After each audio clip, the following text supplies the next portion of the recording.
I am named after my father. My dad wasn't a very good guy. And while he was a highly intelligent man, he just couldn't help himself. Um, he could never just win clean.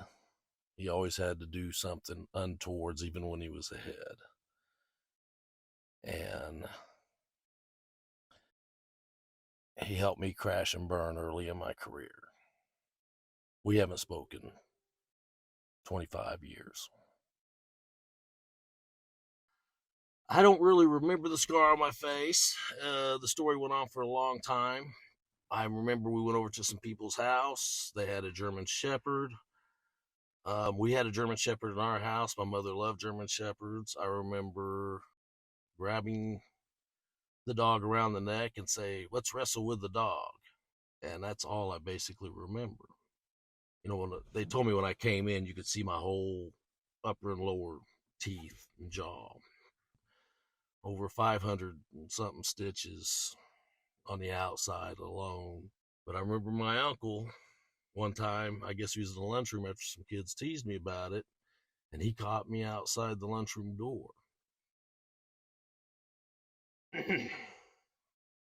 And he knelt down in front of me and said, "Don't you be ashamed of that scar.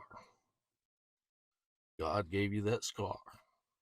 In biblical times, you see great warriors were revered because they had scars. Scars were indicative of the battles they had. And that scar just makes you a warrior. So don't listen to anyone else what they have to say about your scars. Be proud of it. I had no compunction when I started from this world. I was behind everybody else and I had to catch up. But I wasn't going to be looked down upon forever. And the thing that drove that is I was determined, obsessed with my kids starting from a place much above my station so they didn't have to endure what I had to go through. And I've always told my kids, and always use your power for good. And a lot of people do not do that. They use the power to self-serve, to intimidate, or to get off cheap, or get something unearned. My father was the antithesis of what I wanted to be. He was a man that sued me the week I got married, the week my firstborn came into the world, and then my secondborn came into the world. And about a year after that, I told him there just wasn't any need for us to talk anymore. It affected me a lot when I was younger because I didn't have a context to understand that it wasn't my fault how he was treating me. He was like my best friend, and I really looked up to him, but he was not a good man. And from an early age, I resolved to be a good man.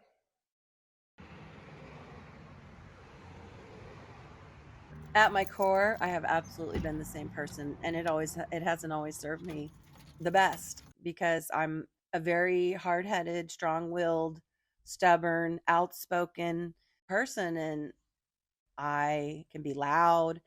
I have a very specific type of sense of humor that is kind of brash and naughty, and I've been that way since I was a young girl.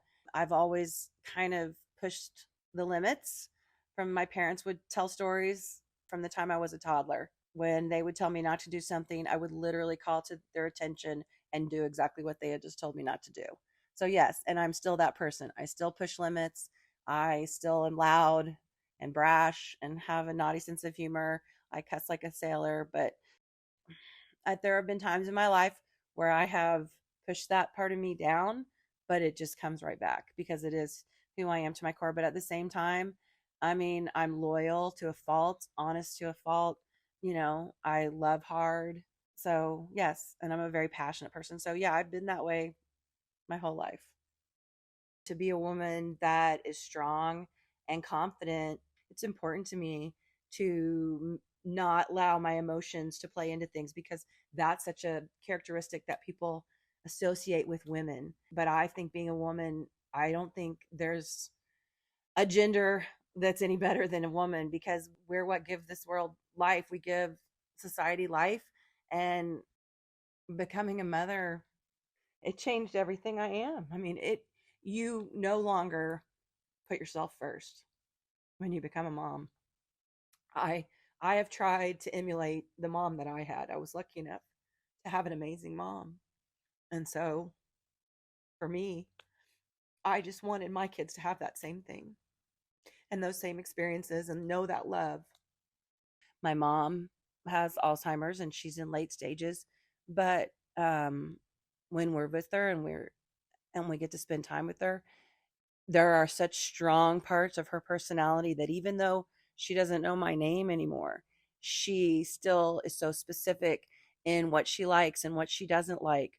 They do things like arranging flowers, and she's still so particular and still can produce a beautiful floral arrangement. That's that creative side of her brain that's been there since birth, I think. So, yeah, I definitely believe strongly that there are parts of you that are ingrained in your DNA, and the parts that are more memory based, those fade a little, but the core person, she's still that person for sure. So yeah, I definitely believe there are certain parts of you you can't lose no matter what.